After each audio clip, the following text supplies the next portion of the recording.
Ho'okuleana, a queen's power replaced, a president's duty misplaced.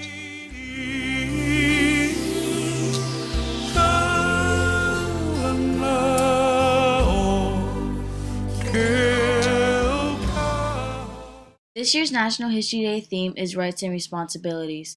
Under the United States Constitution, we all have rights. However, being bestowed these rights does not mean that we can act irresponsibly and abuse the powers that these rights give us. My documentary is a study of the events that led to the overthrow of the Queen of Hawaii and finally the annexation of the Hawaiian Islands by the United States government.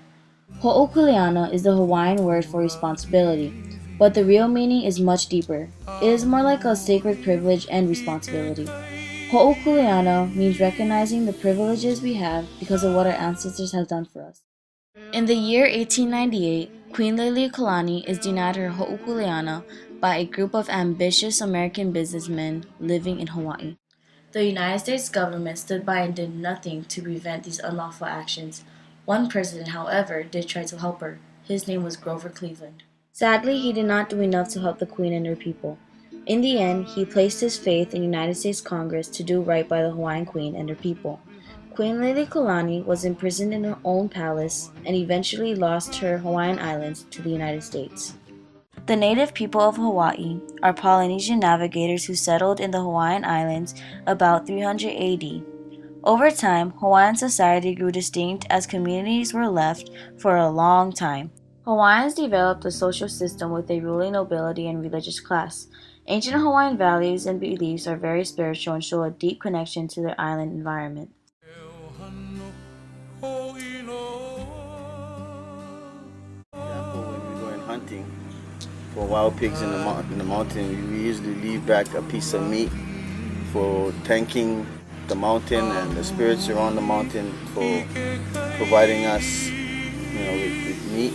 And before we enter the ocean, we're always asking the spirits of the ocean because the nature of the ocean is really powerful. So we ask that please protect us. To understand the situation that led up to Queen Liliuokalani's overthrow, we have to learn about the Hawaiian monarchs that came before her and their contribution to the Hawaiian Islands. It is also important to understand how their power and control was slowly decreasing due to outside influences and poor decision making. For almost 100 years, from 1795 to 1893, there were three royal dynasties that reigned over the Hawaiian Islands. They were the Kamehameha Dynasty, the Kalai-Mamahu Dynasty, and the Kalakaua Dynasty. Hundreds of years before the dynasties came into power, daily life in the Hawaiian Islands was decided by the kapu system.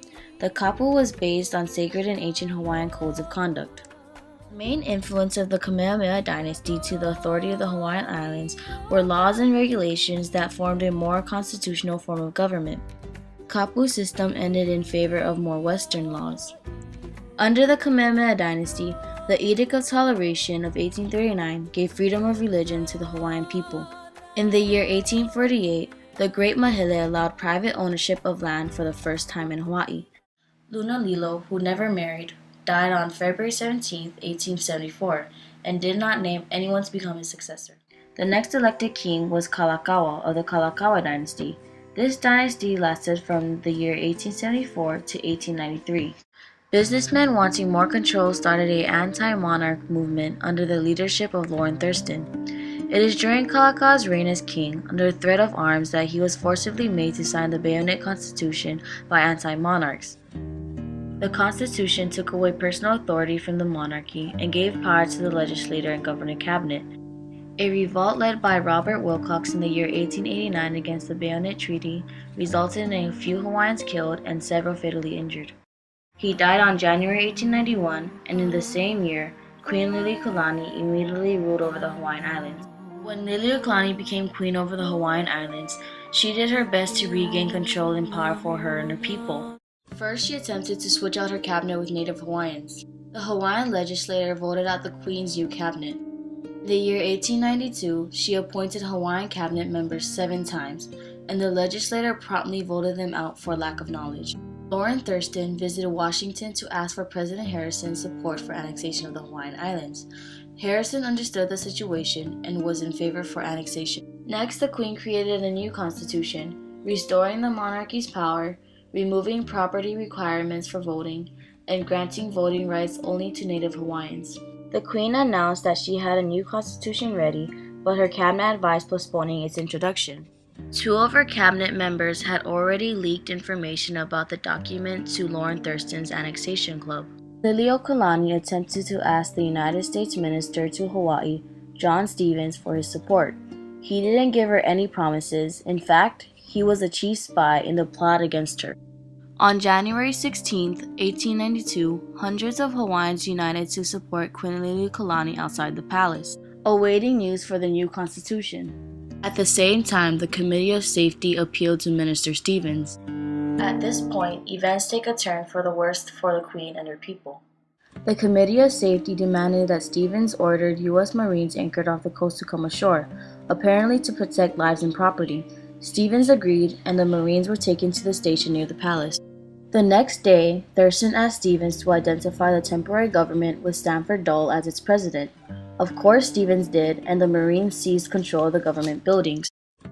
To avoid armed combat, Queen Liliuokalani issued a statement surrendering her throne under protest to the United States. At the time, the U.S. president was Harrison. He supported the provisional government for Hawaii and was looking to annex the islands as well. Shortly after, the only American president sympathetic to the Hawaiian Queen, Grover Cleveland, comes into office. President Cleveland didn't share Harrison's views, and he assigned James H. Blount to go to the Hawaiian Islands and investigate the revolution. Blount collected information from Hawaiians. He came to the conclusion that Queen Liliuokalani had been overthrown. She was overthrown unlawfully and against her wishes, and the majority of the Hawaiian people supported her monarchy. Blount informed President Cleveland to support Liliuokalani.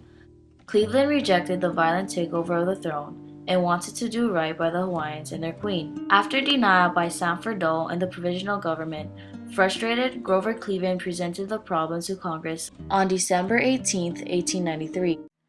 He felt that the Hawaiian people should be able to choose their own type of government, and their choice was clear for their own queen. It was now up to Congress to debate the matter. Cleveland's appeal to the Senate and the House of Representatives. He states, "The law of nation is founded upon reason and justice. A substitutional wrong has thus been done, which a due regard for our national character as well as the rights of the injured people requires we should endeavor to repair." Cleveland's efforts were not successful, and his faith in Congress to do the right thing was misplaced. The provisional government pushed even harder against the reestablishment of the monarchy. In the end, Congress decided that the overthrow was reasonable by Harrison, so the issue would no longer be reviewed. In July 1894, the provisional government declared itself the Republic of Hawaii, with Sanford Dole as its president. Their plan was to extend their time until a more understanding U.S. government was in place, and then apply for an annexation again. If you can imagine something within your own culture that is tremendously important to you, that is suddenly done away with, just totally ripped out and gone. If you can imagine yourself relating to something like that, that's what we went through. Congress passed a resolution to make Hawaii a U.S. territory in June 1898. The annexation ceremony took place in the Iolani Palace. Hawaii was then annexed on August 12, 1898.